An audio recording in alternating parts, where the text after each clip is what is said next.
Good evening, sir. Good evening. Okay, sir, please, I'm calling from Care TV, and I would like to know your name and your position in the party that you are standing in for. My name is Frederick Asodazi. Okay. And I'm the General Secretary of the Great Consolidated Popular Party, Gcpp. Okay, thank you very much. Sir, please, I would like to know, I know that recently you had a Congress on Saturday. How did the Congress go, and what are some of the things you discussed that maybe the public can know about? In one word, I would say it was a very fantastic Congress. It was really motivating and encouraging to see over 2,500 delegates from all the 275 constituencies in the country. We had representatives from Nigeria. We had representatives from the various special institutions who were there. Okay. We also had two Jamaican superstars, Tony Rebel and Musa Baruka, who flew all the way from Jamaica to be part of this Pan-Africanist movement. Okay. So in one word, I would say it was a great Congress, and that motivates me to see that GCPP is really pushing hard to be the third force in the Ghanaian politics. Okay. So, sir, can I ask, what is so unique about your party, GCPP? What does it stand for? What is your aim in wanting to rule Ghana? Domestication. I mean, what we've been preaching for years, since the party has been in existence for 19 good years. And all we've been saying is the best policy for Ghana is domestication, is growing what we eat and eating what we grow. I believe that even the current administration believes that the best way to turn around the country and for our economy to boom is to believe in Africans and believe in Ghanaians that we can do it. So we should push our people to certain heights that they can buy their own things, put money in our own pocket by processing what we grow and what we eat. Okay. For now, all we see is that we are rather importing everything. We even import toothpicks. How can our economy grow and change if we are importing all these things? We need to start domestication, and it is now. Okay, sir, considering the fact that a lot of these things you are talking about are production segments, can we say that it's because of low technology, or you can say that because Ghanaians are not really used to technology, that's why we have these issues? My dear, I don't know, but if you look back, Ghana was producing all these things. We had all these companies in Ghana. What happened to them? We sold them. So I wouldn't agree with you if you say it's maybe due to low technology or whatever. And these companies have been closed down. So we just have to go back. We just have to take the hard way of doing things. But I think we want to take the easy way, and that is just importing. But even importing is costing us so much money. So I don't think it's because of technology gaps.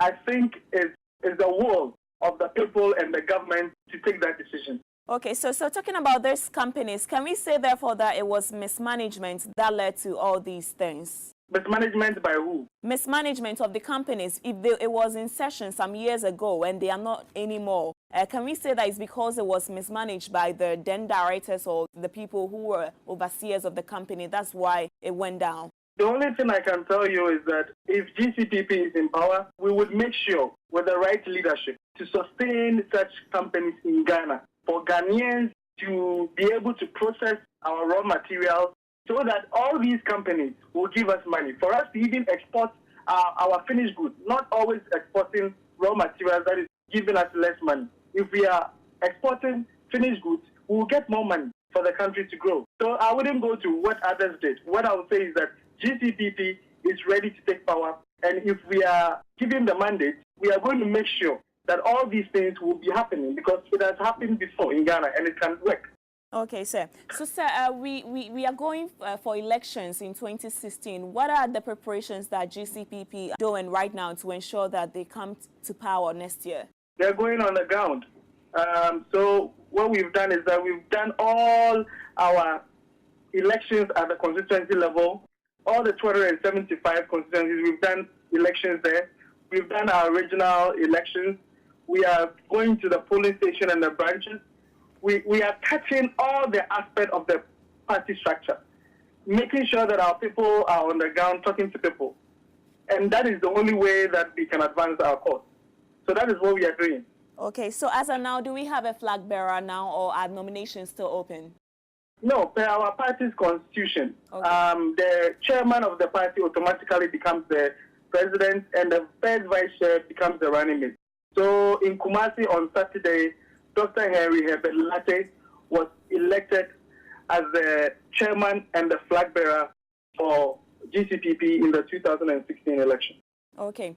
So, sir, last 4 years, GCPP was also part of the race, and we don't know what happened. But I'm wondering, is there anything different you're doing this year to ensure that you be ahead of your colleagues?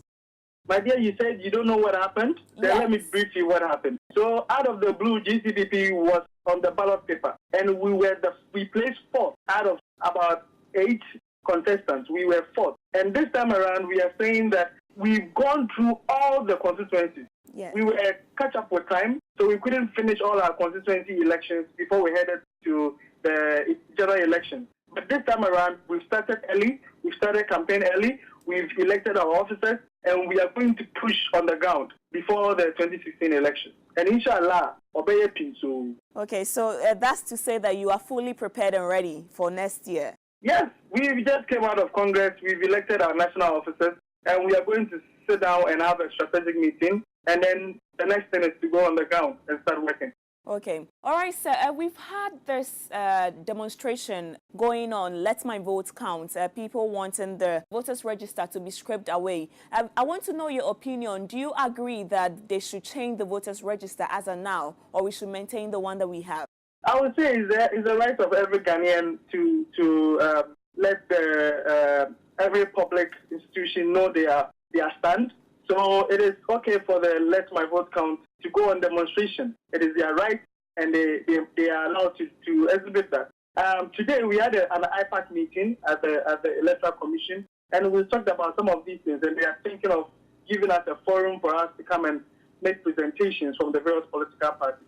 My party stand is that now we have barely less than a year to go for the election. If we say we are going to scrape off the current register and start a new one, I mean, what are we putting in place to make sure that this new one coming will be clean? So once we haven't put in anything in place to make sure that will happen, then for us, we don't think it is necessary to scrape what we have right now. We should rather maintain it and find ways that we can delete all these names or people who we think should not be on it.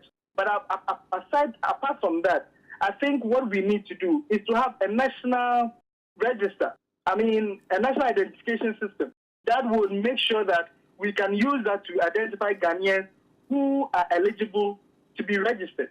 But until that is done, we will still go to the same registration place and do the same mistakes that has given us these problems that we keep talking about.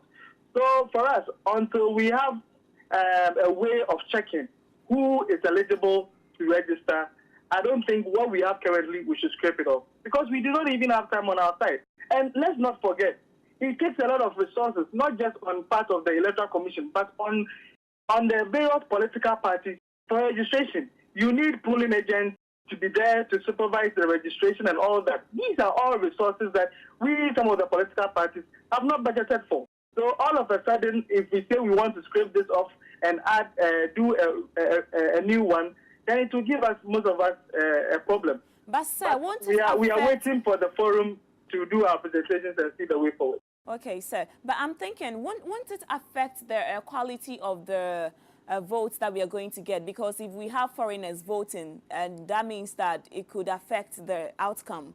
This is not the first time the country is voting. This is not the first time we are having issues about our voting register. But all these while, we've accepted the results and we've lived peacefully as a country. So what is new? What we rather want to do is that we want to make sure that we have a credible register. And by having a credible register, we do not have an identification system that shows who are Ghanaians and who are not in Ghana right now. Currently, tell me, what credible identification system do we have to exemplify who are foreigners and who are Ghanaians? We don't. So we should concentrate on doing that. When we have that in place, then we can use that to build a credible voters register. Simply as that. Ato Dazi, GCPP General Secretary, I thank you very much for your time. Thank you too, Ellen, and I wish you all the best. And what I want to say is that Ghanaians should watch out. GCPP is here to stay. And we are saying that domestication is the best policy for Ghana. Thank you, sir. Thank you.